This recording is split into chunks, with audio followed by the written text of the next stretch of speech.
Hello guys. കുറേ നാളായിട്ട് ഞാൻ യൂട്യൂബ് വീഡിയോസൊന്നും ചെയ്യാറില്ലായിരുന്നു.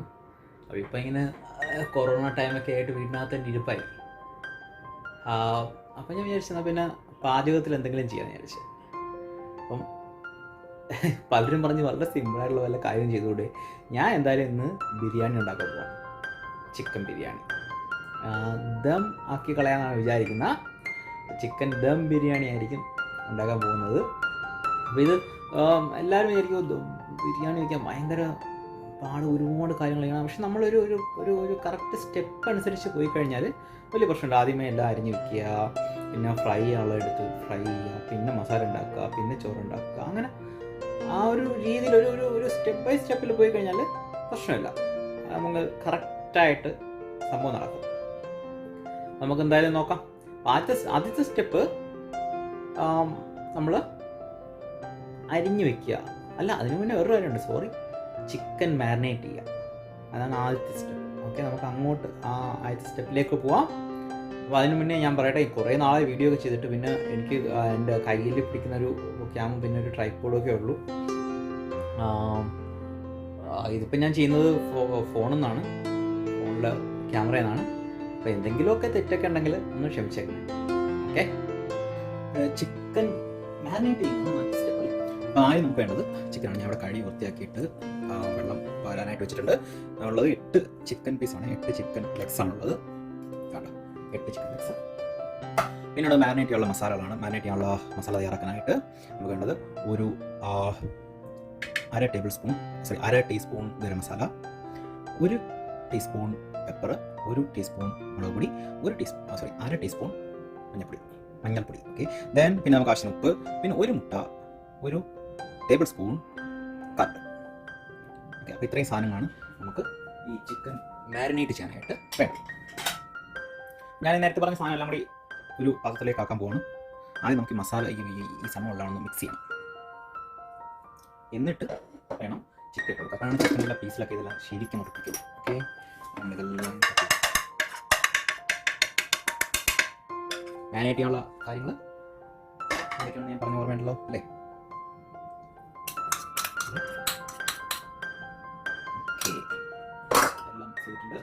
എല്ലാം എടുത്തിട്ടുണ്ട്. നമുക്ക് മിക്സ് ചെയ്യാം.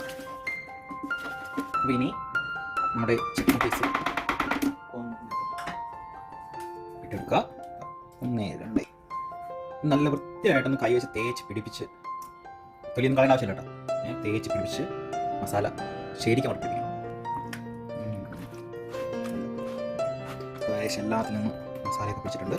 ഇതിനിങ്ങനെ വെച്ച് ശരിയാവില്ല. നമുക്കിത് എടുത്തിട്ട് ഫ്രിഡ്ജിലോട്ട് ഒന്ന് റെഫ്രിജറേറ്റ് ചെയ്ത് ഒരു അരമണിക്കൂറെങ്കിലും, മിനിമം അരമണിക്കൂറെങ്കിലും ഒന്ന് വെച്ച് കഴിഞ്ഞാൽ ഈ മസാലയൊക്കെ ശരിക്കും അങ്ങോട്ട് പിടിക്കും.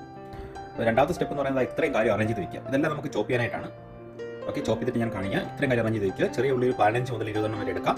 കൂടിയാലും കുഴപ്പമില്ല, 15 ആയാലും കുഴപ്പമില്ല. ഓക്കെ, ചിലർക്ക് കാര്യം പാടാണെങ്കിൽ 15 മതി. പിന്നെ സവാള 3 500 ഗ്രാമാണ്. 500 ഗ്രാമിൻ്റെ അടുത്തേക്ക് 500 ഗ്രാമിൻ്റെ മൊത്തത്തിൽ 500 ഗ്രാമുണ്ട്. പച്ചമുളക് ഇത്രയും മതി. ഇഞ്ചി, വെളുത്തുള്ളി. നമ്മളെല്ലാം അരിഞ്ഞൊക്കെ വയ്ക്കുന്ന സമയത്ത് ആ സമയത്തിന് നമ്മൾ അരിയും കൂടെ കഴുകിയിട്ട് കുറച്ച് വെള്ളത്തിൽ കുതിർത്തങ്ങോട്ട് വയ്ക്കുക. ഓക്കെ, കുതിർക്കാൻ വെച്ചിരിക്കുകയാണ്. കുറച്ച് കഴിഞ്ഞിട്ട് നമ്മൾ ഇതെടുത്തിട്ട് പിന്നെ വെള്ളമൊക്കെ കളഞ്ഞിട്ട് വെക്കണം.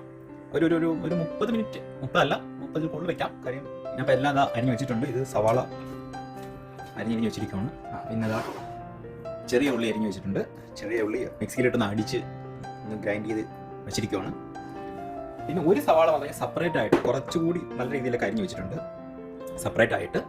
ഇതെന്തിനാന്ന് വെച്ച് കഴിഞ്ഞാൽ ഇത് നമുക്ക് വറുക്കാനായിട്ടാണ്. പിന്നുള്ളത് ഇഞ്ചി വെളുത്തുള്ളി പേസ്റ്റ്, പിന്നുള്ളത് പച്ചമുളക്. ഓക്കെ, അപ്പോൾ നേരത്തെ പറഞ്ഞതിൻ്റെ കൂട്ടത്തിൽ ഒരു തക്കാളിയും കൂടെ അരിഞ്ഞ് വെച്ചിട്ടുണ്ട്. നമുക്ക് അവസാനം മസാലയിൽ ചേർക്കാനായിട്ടാണ് തക്കാളി കൊണ്ട് അരിഞ്ഞ് വെച്ചിട്ടുണ്ട്. ഓക്കെ, നമുക്ക് അരിയാനുള്ള സ്റ്റെപ്പ് കഴിഞ്ഞു. ഇനി നമുക്ക് വറുക്കാനുള്ള സ്റ്റെപ്പാണ്. അതാകുമ്പോഴും നമുക്ക് നെയ്യ് വേണം, ഉണക്കമുന്തിരി വേണം. കാഷ്യനട്ട്സ് ഉണ്ടെങ്കിൽ കൊള്ളാം, പക്ഷേ എനിക്കിവിടെ കാഷ്യനട്ട്സ് കിട്ടാനില്ല. ഓക്കെ, ഞാൻ ഇവിടെ പല കടയിലൊക്കെ നോക്കിയപ്പോൾ അവിടെ ഒന്നും ഇല്ല സംഭവം. ഉള്ളത് തന്നെയും ഈ ഫ്ലേവേർഡ് ആയിട്ടുള്ള കാഷ്യനട്ട്സേ ഉള്ളൂ. അപ്പോൾ അതുകൊണ്ട് ഞാൻ പിന്നെ ഇത് മാത്രമായിട്ട് അങ്ങ് ഒതുക്കുവാണ്. ഓക്കെ, പിന്നെ ഞാൻ നല്ല കഴുകി ടിഷ്യൂ പേപ്പറിൽ വെച്ചിട്ട് ഒന്ന് ഡ്രൈ ചെയ്തെടുത്തേക്കുവാണ്. ഞാൻ ഒരു പാത്രം ചൂടാക്കാനായിട്ട് വെച്ചിട്ടുണ്ട്. അതിനകത്തോട്ട് നെയ്യ് ഇടാം. ഫ്രിഡ്ജിൽ നല്ല കട്ടിയായിട്ടിരിക്കുവാണ്. അപ്പം ബട്ടർ ഇങ്ങനെ നല്ല രീതിയിൽ വന്നിട്ടുണ്ട്. ഉരുവട്ടെ. എന്നിട്ട് നമുക്ക് തൊട്ട് നമുക്ക് നമ്മൾ സംഭവം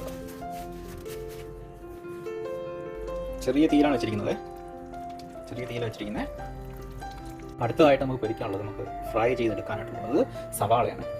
ഞാൻ നേരത്തെ എൻ്റെ ടിഷ്യൂവിൽ ഇറക്കി വെച്ചില്ലേ സവാള, ആ സവാള. അപ്പോൾ എണ്ണ ഞാനിങ്ങനെ ചൂടാക്കി വെച്ചിട്ടുണ്ട്. ഞാൻ സവാള ഇങ്ങോട്ടാൻ പോവാണ്.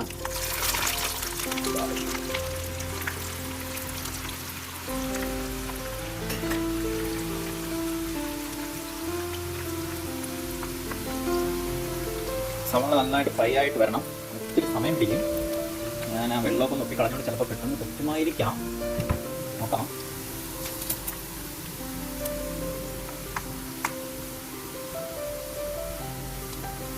കളറ് മാറുന്നത് വരെ നമ്മൾ ഫ്രൈ ചെയ്യണം. ചെറുതായിട്ട് കളറ് മാറുന്നത് വരെ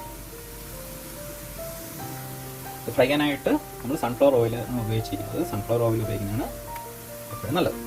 ഏതാണ് ബിരിയാണിക്ക്? ഓക്കെ, എല്ലാത്തിനല്ല, ബിരിയാണിക്ക് ഇതാകും. പിന്നെ നമ്മൾ വെളിച്ചെണ്ണ ഉപയോഗിക്കണം. സൺഫ്ലവർ ഓയിൽ ഉപയോഗിക്കുന്നത് നല്ലത്. അത് ഏകദേശമൊക്കെ നിറമൊക്കെ മാറിയിട്ടുണ്ട്. ഞാൻ സ്റ്റവ് ഓഫ് ചെയ്ത് ഇത് കോരി പാത്രത്തിലോട്ടാക്കാം. ഓക്കെ, ഇത്ര ആയാൽ മതി. ഞാനൊരു പാൻ എടുത്ത് ചൂടാക്കാനായിട്ട് വെച്ചിട്ടുണ്ട്. നമുക്ക് മസാല ഉണ്ടാക്കാനായിട്ട് വേറെ വേണ്ട സാധനങ്ങൾ എന്ന് പറയുന്നത് ഒരു 1.5 ടീസ്പൂൺ അല്ലെങ്കിൽ 2 ടീസ്പൂൺ മുളക് പൊടി, 1/2 ടീസ്പൂൺ മഞ്ഞൾപ്പൊടി, 1/2 ടീസ്പൂൺ തന്നെ ഗരം മസാല, പിന്നെ 1 ടീസ്പൂൺ കുരുമുളക് പൊടി. ബാക്കിയുള്ള സാധനങ്ങളൊക്കെ ഇവിടെ ഉണ്ട്. പിന്നെ കുറച്ച് പുതിനയില കട്ട് വെച്ച് കഴിഞ്ഞാൽ കൊള്ളാം. പിന്നെ കുറച്ച് പൈനാപ്പിൾ കൂടെ കട്ട് വെച്ചാൽ കൊള്ളാം. ഓക്കെ, അപ്പോൾ നമുക്കിനി മസാല ഉണ്ടാക്കാനായിട്ട് തുടങ്ങാം. ഞാൻ സൺഫ്ലവർ ഓയിൽ ഒഴിച്ചിട്ടുണ്ട്. എണ്ണ ഒന്ന് ചൂടാവട്ടെ. ഏകദേശം ചൂടായിട്ടുണ്ട്. എണ്ണ ചൂടായിട്ടുണ്ട്. അതിനകത്തോട്ട് നമുക്ക് നേരത്തെ റെഡിയാക്കി വെച്ചിട്ടുള്ള ഇഞ്ചിയും വെളുത്തുള്ളിയും ഒക്കെ ഇഞ്ചി വെളുത്തുള്ളി പേസ്റ്റ് ഇടണം. ഈ കുറച്ചേക്ക് മറക്കല്ലേ, മതി. നമുക്ക്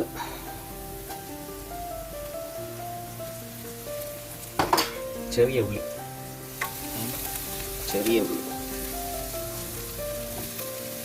ഇത് കുറച്ച് നേരം പിടിക്കൊന്ന് റെഡിയായി വരണമെങ്കിൽ. അതിൻ്റെ ഒരു ചെറിയ ഉള്ളിയുടെ ആ ഒരു സ്മെല്ല് അങ്ങോട്ട് മാറിയിട്ട് കുറച്ച് നേരം പിടിക്കും. ഞാൻ ക്യാമറ ഒന്ന് ഓഫ് ചെയ്ത് വെച്ചിട്ട് റെഡിയാക്കി വരാം. നമ്മൾ നേരത്തെ ഇട്ട് ഉള്ളിയുടെ കളറൊക്കെ അങ്ങോട്ട് മാറിയിട്ടുണ്ട്. ഈ പരുവം വരെ നമ്മൾ ഇങ്ങനെ ഇളക്കണം കേട്ടോ. ഇത് കഴിഞ്ഞിട്ട് നമ്മൾ അടുത്ത സ്റ്റെപ്പ് ആണ് അവിടെ സ്റ്റെപ്പ് ചേർന്നല്ല സവാള, വെച്ച ആ സവാള. ഓക്കെ, ഞാൻ ഇതൊന്ന് ഇളക്കട്ടെ. ഞാൻ ഇളക്കിക്കൊണ്ടിരിക്കുകയാണേ. അപ്പോൾ ഇത് കുറച്ച് നേരം പിടിക്കും കേട്ടോ. ഈ അത്ര പെട്ടെന്നൊന്നും പോകത്തില്ല. പിന്നെ നമുക്ക് കറിയിൽ ഉപ്പിടണ്ടേ, ആ ഉപ്പ് നമുക്ക് ഇപ്പോഴും അങ്ങിട്ടുള്ള ഉപ്പിട്ട് കഴിഞ്ഞാൽ ഇത് പെട്ടെന്ന് ശരിയാവും. അപ്പോൾ നമ്മൾ സവാള ഈ പരുവായി കേട്ടോ. ഇനി വേണം നമ്മൾ പൊടികൾ ഇട്ട് കൊടുക്കുക. നമ്മൾ നേരത്തെ ഇങ്ങനെ പൊടി ഇങ്ങനെ എടുത്ത് വെച്ചിരിക്കുന്നത് കൊണ്ട് അതുപോലെ ഇട്ട് കൊടുത്താൽ മതി. അപ്പം പൊടി ഇടുമ്പോൾ ശ്രദ്ധിക്കേണ്ടത് തീ കുറച്ച് ഇട്ടിട്ട് വേണം. തീ വളരെ കുറച്ചിട്ടിട്ട് വേണം പൊടി ഇടാൻ. അല്ലെങ്കിൽ എല്ലാം കൂടെ കരിഞ്ഞങ്ങ് പോയി.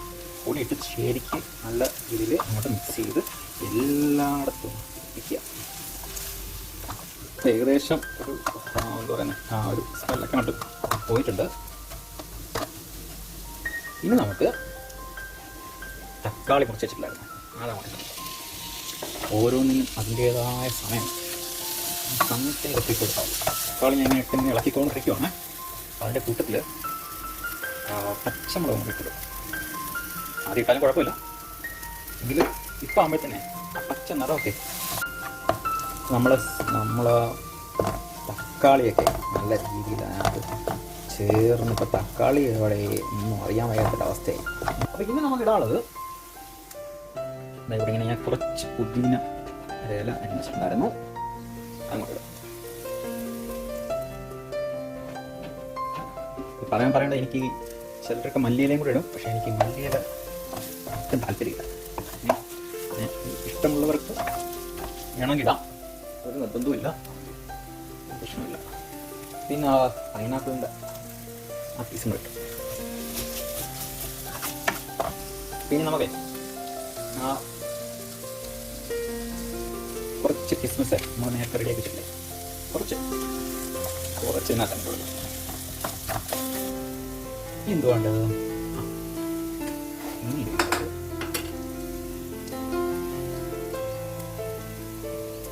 കുറച്ച് തൈര് ഇട്ടെ, ഒരു ചെറിയൊരു തൈര്.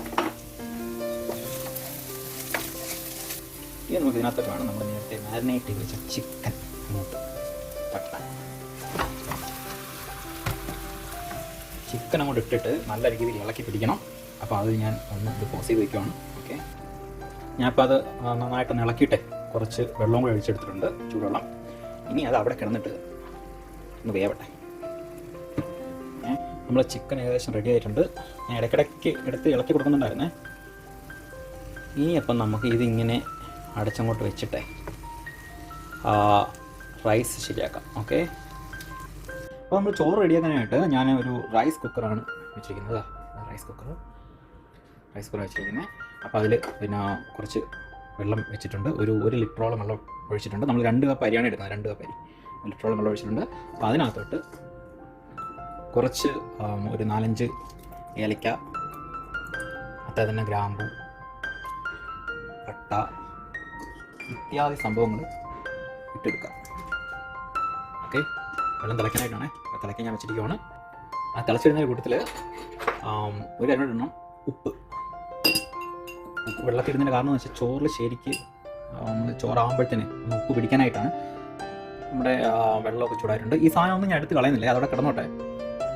അപ്പം അതിനകത്തോട്ട് നമ്മൾ അരി ശരിക്കും നിന്നട്ടെ. ഓക്കെ, അവിടെ കിടന്ന് വേവട്ടെ. ഞാൻ റൈസ് കുക്കർ അടച്ച് കുക്കിലിട്ട് വെച്ചിട്ടുണ്ട്.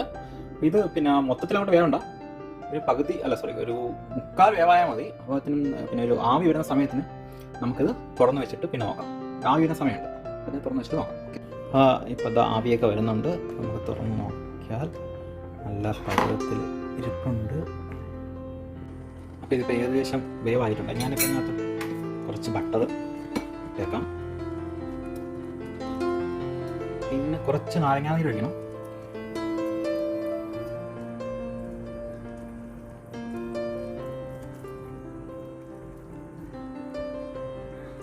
അപ്പോഴേ ചോറ് പിടിക്കാതിരിക്കും. ഇട്ടാകുമ്പോഴത്തേക്കും നമുക്ക് ഏകദേശം നമ്മുടെ ചോറ് 3/4 പരുവത്തിലുള്ള വേവിൽ കിട്ടിയിട്ടുണ്ട്. അപ്പം ഞാൻ ചോറെടുത്ത് ഡ്രെയിൻ ചെയ്യാനായിട്ട് വെച്ചിട്ടുണ്ട്. വെള്ളമൊക്കെ വാർന്ന് പോകാനായിട്ട് വെച്ചിട്ടുണ്ട്. ദം റെഡിയാക്കാനായിട്ടാണെങ്കിൽ ഒരു പാത്രം എടുത്തിട്ടുണ്ട്. ഞാൻ നേരത്തെ ചോറ് ഒക്കെ എടുത്തില്ലേ, അതേ പാത്രം ആണ്. അതിൽ ചെറിയ ഇത്തിരി ഒരു ബട്ടറൊക്കെ അങ്ങോട്ട് പുഷ് ചെയ്യാനായിട്ട് നമ്മൾ ഒരു ദോശ ഉണ്ടാക്കുന്ന ചട്ടി ഉണ്ടല്ലോ, അതുകൊണ്ട് എടുത്ത് വയ്ക്കുക. അതിൻ്റെ മുകളിലോട്ട് നമ്മളെ പാത്രം വയ്ക്കുക. ഇനി ഞാൻ ചെയ്യുന്നത് ഇതിനകത്തോട്ട് ആദ്യം നമ്മൾ ചിക്കൻ റെഡിയാക്കി വെച്ചിട്ടുള്ള ചിക്കൻ എടുത്ത് ഇങ്ങോട്ടാക്കും. അപ്പം ഞാൻ ചിക്കൻ ഇതിനകത്തോട്ട് ആക്കിയിട്ടുണ്ട്. ഞാൻ ലെയറായിട്ടാണ് ചെയ്യുന്നത്. ചിലർ എല്ലാ ചിക്കനും ആദ്യമേ തട്ടിയിട്ട് പിന്നെ ചോറ് അതിൻ്റെ മുകളിൽ ഇട്ട് അങ്ങനെ ചെയ്യുന്നുണ്ട്. ഇനി ഇതിൻ്റെ മുകളിലേക്ക് കുറച്ച് സാധനങ്ങൾ ഇട്ട് കൊടുക്കണം. ഒന്ന് പൈനാപ്പിൾ പീസസ്, വളരെ ഇമ്പോർട്ടൻ്റ്. അതങ്ങനെ ആ മഞ്ഞ നിറത്തിലൂടെ കിടക്കുന്ന കാണാൻ തന്നെ ഒരു ഭംഗിയാണ്. ആദ്യമേ പൊരിച്ച് വെച്ചത് ഫ്രൈ ചെയ്ത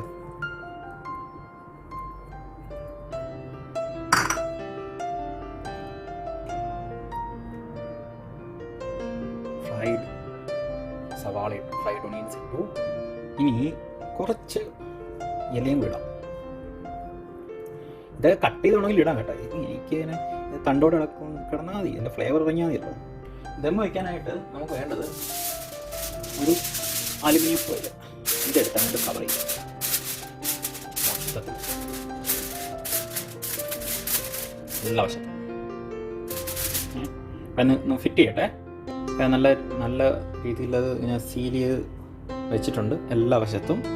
ഉണ്ടോ, എയറൊന്നും പോകാത്ത രീതിയിലാണ് വെച്ചിരിക്കുന്നത്. ഇനി നമ്മൾ അതിൻ്റെ പുറത്തോട്ടൊരു മൂടിയും കൂടെ വെച്ചിട്ട് ഒരു സുരക്ഷിതത്വം. ഇപ്പം ഇനി അവൻ അവിടെ ഇരുന്നോളും. ഓക്കെ, പിന്നെ ചെറിയൊരു തീ, കുഞ്ഞു തീ, ഒരു 30 മിനിറ്റ് അങ്ങനെ വെച്ചേക്കാം. എന്നിട്ട് അങ്ങോട്ട് എടുക്കാം. നല്ല ദമ്മായിട്ട് കിട്ടും. ഓക്കെ, എടുക്കുമ്പോൾ നോക്കാം. 30 മിനിറ്റ് ആയിട്ടുണ്ട്. നമുക്കിതായോ നോക്കാം. തുറക്കുവാണേ.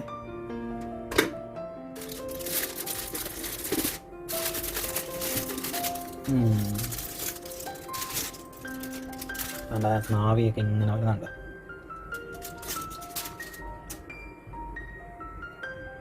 ദമ്മായിട്ടുണ്ട്.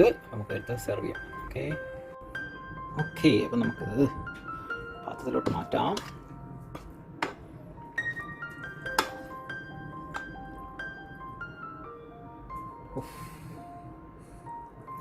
അടിപൊളി.